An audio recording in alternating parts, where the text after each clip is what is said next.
අයිබෝවන් අද අපිට තියන්නේ future continuous tense එක ඉගෙන ගන්න. මම හිතනවා ඔබ මෙතෙන්ට එන්න ඇත්තේ present continuous සහ past continuous බලලා කියලා. මොකෝ මෙතෙන්ට අවශ්‍ය දැනුම මම ගිය සැරේ කියලා තිබ්බොත් මේ සැරේ නැවත කියන්නේ නැහැ. ඉතින් කරුණාකරලා ඔබ අද නම් මේක බලන්න පටන් ගත්තේ කලින් පාඩම් දෙක බලලා එන්න. මොකද අද මම ඉක්මනටම future continuous tense එක ගැන ඔබට කියන්නම්. past continuous tense වගේම future continuous tense උත් ක්‍රියාවන් දෙකක් ගැන තමයි කතා කරන්නේ.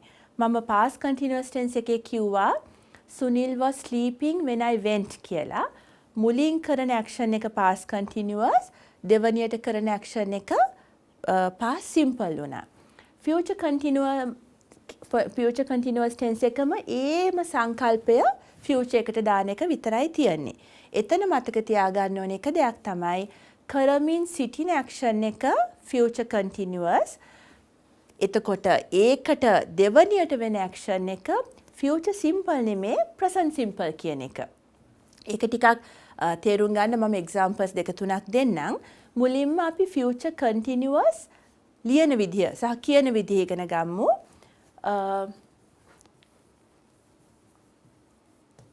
future අද අපි ඉගෙන ගන්නේ future continuous tense එක. අපි ඒක දාන්නේ මේ be verb එකේ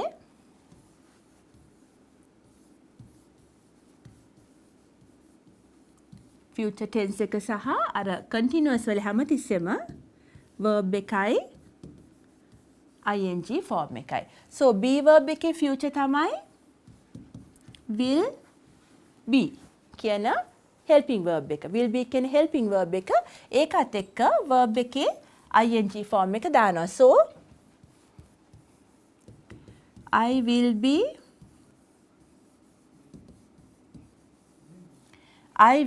waiting. will be කියන්නේ be verb එකේ future tense එක. waiting කියන්නේ ඕනෙම verb එකක ing දාලා present participle හදාගත්තාම දෙකම එකතු වුනහම තුනම එකතු වුනහම future continuous tense එක හැදෙනවා. මොකක් හරි මං කියවනේ actions දෙකක් වෙනවා කියලා. I will be waiting මොකද්ද දෙවෙනි action එක? when you come. ඔබ එනකොට මම බලන් ඉඳී. එතකොට අර when you come කියන එක මතක තියාගන්න ඒක future දාන්න එපා. අපි future ගැන කතා කරාට future continuous යොදලා තියෙනවා නම් දෙවෙනි action එක කරුණා කරලා present simple tense එක යොදන්න. දැන් මම ඒකට ඔබට ඉතා ලස්සන මේ සින්දුවක් පාවිච්චි කරන උගන්වන්න රිචඩ් මාක්ස් කියලා. ඔහුත් මම මේ තෝරා ගන්න ගොඩක් සින්දු මගේ පොඩි කාලේ ඒවා.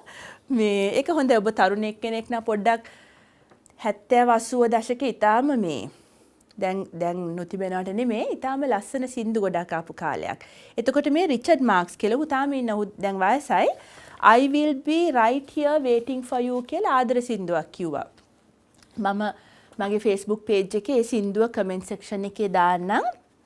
නැත්නම් ඔබ මේ වීඩියෝ එක බලනවා නම් කරුණා කරලා I will be right here waiting for you කියන සින්දුව අහලා මෙතෙන්ට එන්න. මෙන්න මේ දෙක මම ඒක සිංහලෙන් සහ ඉංග්‍රීසියෙන් කියවන්නම්. සින්දු ට්‍රාන්ස්ලේට් කරනකොට කවියක් වගේ නෙමේ මම ගොඩාක් විට මුළු සින්දුවම ට්‍රාන්ස්ලේට් කරන්නේ නැහැ. මොකද සින්දු වල ගතියක් තියෙනවා නැවත නැවත එකම දේ කීම සහ එකම වචනය නැවත නැවත කීම මම ඒව ට්‍රාන්ස්ලේට් කරන්නේ නැතුව අර මට උගන්වන්න තියෙන ප්‍රධාන දේ විතරයි ට්‍රාන්ස්ලේට් කරන්නේ.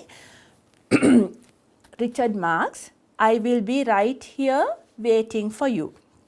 එතකොට I will be waiting for you කියන එක මෙතන අපිට අවශ්‍ය නම් ඕනේ adverbial එකක් දාන්න පුළුවන්. adverbial කියන්නේ තැන වෙන්න පුළුවන්. I will be right here. මම මෙතනම ඉන්නවා waiting for you. ඔබ එනකම්. මේ වගේ adverbials වල වාසිය ගොඩක් තැන්වල එන්න පුළුවන්. මෙතන ආවේ I will be. will be වලට පස්සේ එන්න පුළුවන්. I took it for granted all the times that I thought would last somehow. I hear the laughter I taste the tears, but I can't get near you now. Oh, can't you see it, baby? You've got me going crazy. Wherever you go, whatever you do, I will be right here waiting for you. Whatever it takes, or how my heart breaks, I will be right here waiting for you. Sinhala එක මම ඔබට screen එකේ මුළු සින්දුවම පෙන්නනවා ඔක්කොම නොකියුවට. මම මෙතන ඉන්නවා ඇති ඔබ එනතුරු. දැන් බලන්න එතන මේ මුළු සංකල්පයම අනාගත කාලේ. ඔහු කාට හරි කියන ඔබ එනතුරු මම මෙතනම ඉන්නවා ඇති. ඒ කියන්නේ ඔබ කවදා හරි අහපව එන්න තීරණය කරොත් ඒ එනකොට ඔබ දකි මම ඔබ එනතුරු බලා සිටිනවා. එතකොට අපි ඇත්තටම ඕක ඇන්දොත් past continuous සහ future continuous ඇන්දොත් ඇත්තටම මෙන්න මෙහෙම එකක් ඇඳෙන්නේ.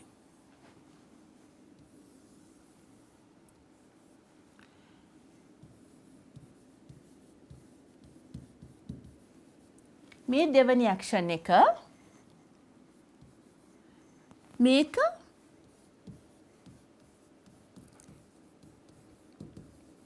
first action එක.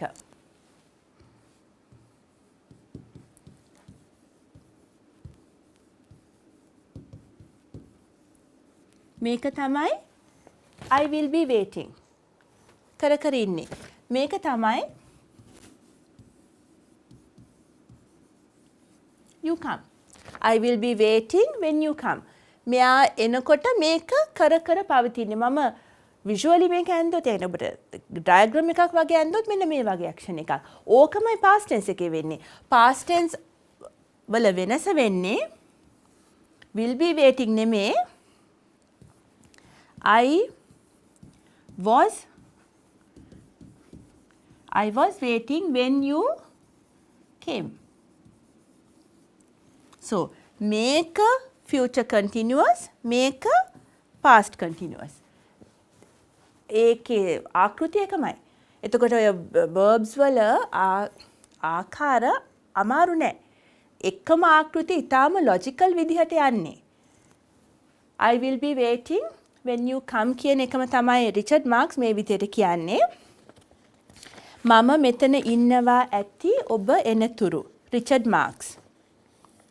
සාගර වලින් වෙන්ව දිනෙන් දින මම සෙමින් උමතු වෙමින් සිටිමි. දුරකථනයෙන් මට ඔබේ හඬ ඇසේ. එහෙත් එයින් වේදනාව අඩු නොවේ. මට ඔබ පෙනෙන්නේ නැත්නම් අප සදහටම යන වචනය කියන්නේ කෙසේද? ඔබ කොහේ ගියත් ඔබ කුමක් කළත් මම මෙතනම ඉන්නවා ඇති ඔබ එනතුරු. කුමක් කිරීමට සිදු වුණත් මගේ හදවත කෙසේ බිඳුනත් මම මෙතනම ඉන්නවා ඇති ඔබ එනතුරු. මේක තමයි සින්දුවක් මෙහෙම කියනවා තරම් විනාශයක් මට හිතා ගන්නවත් බෑ. ඉතින් කරුණා කරලා මේ වචන ඔබ ඇහුවනම් සින්දුව අහලා නැවත මේ වචනවලට එන්න. එතකොට අපි ඕකෙන් අද ඉගෙන ගත්තේ future continuous tense. අපි I එක නැතුව මේ වෙන එකක් දාමු.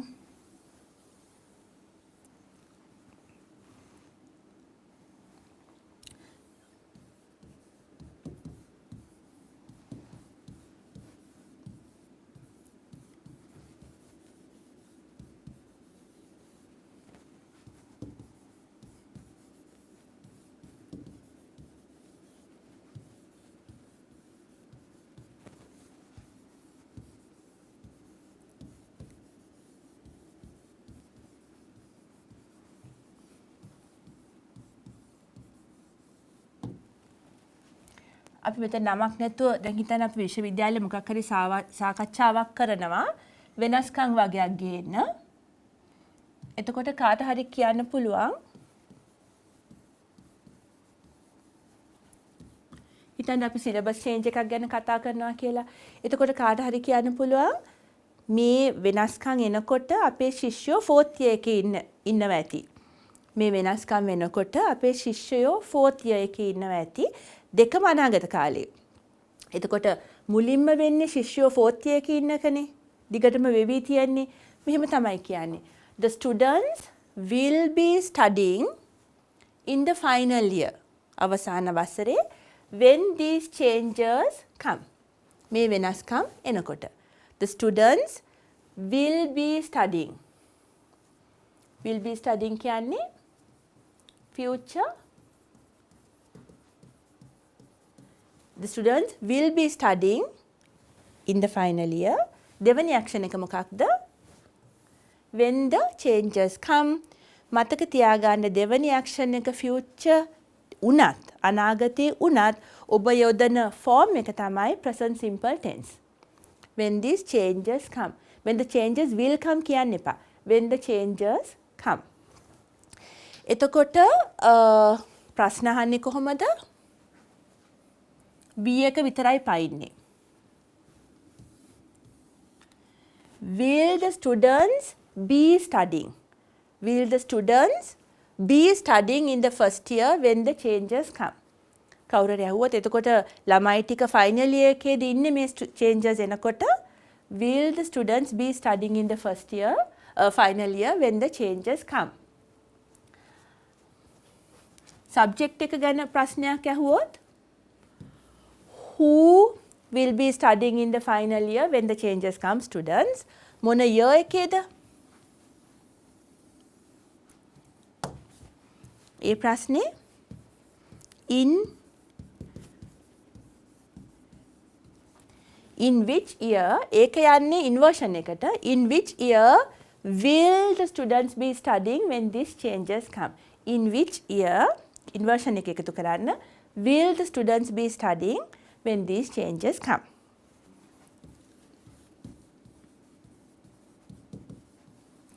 passive නැති tenses දෙකක් තියෙනවා.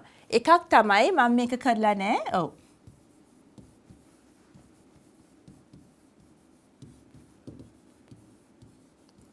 එකක් තමයි future continuous tense එක. ඒක passive දාන්න බෑ. future perfect continuous උත් බෑ. අපි ඒක තාම ඉගෙන ගත්තාම මම ඔබට පෙන්නන්න. so no passives එකේ එක තමයි future continuous tense එක. හදන්න ගිහිල්ලා හිර වුණා කියන්නේ ඒක හැදුවොත් ඊටාම nonsensical එකක් තමයි එන්නේ. ඒකින්ද no passive future continuous tense. ඒකට මම සින්දුවක් ඉගෙනුවේ ඒකේ ප්‍රශ්න අපි ඉගෙන ගත්තා සහ passives future continuous එකේ නෑ. හදන්න එපා. ඊටා විකාර එකක් තමයි අන්තිමට හැදෙන්නේ. ඒක මතක් කරලා නැවත අර සින්දුව ඔබට රස විඳින්න කියලා මම ආරාධනා කරලා මෙතනින් මේ පාඩම අවසන්. බොහොම ස්තුතියි.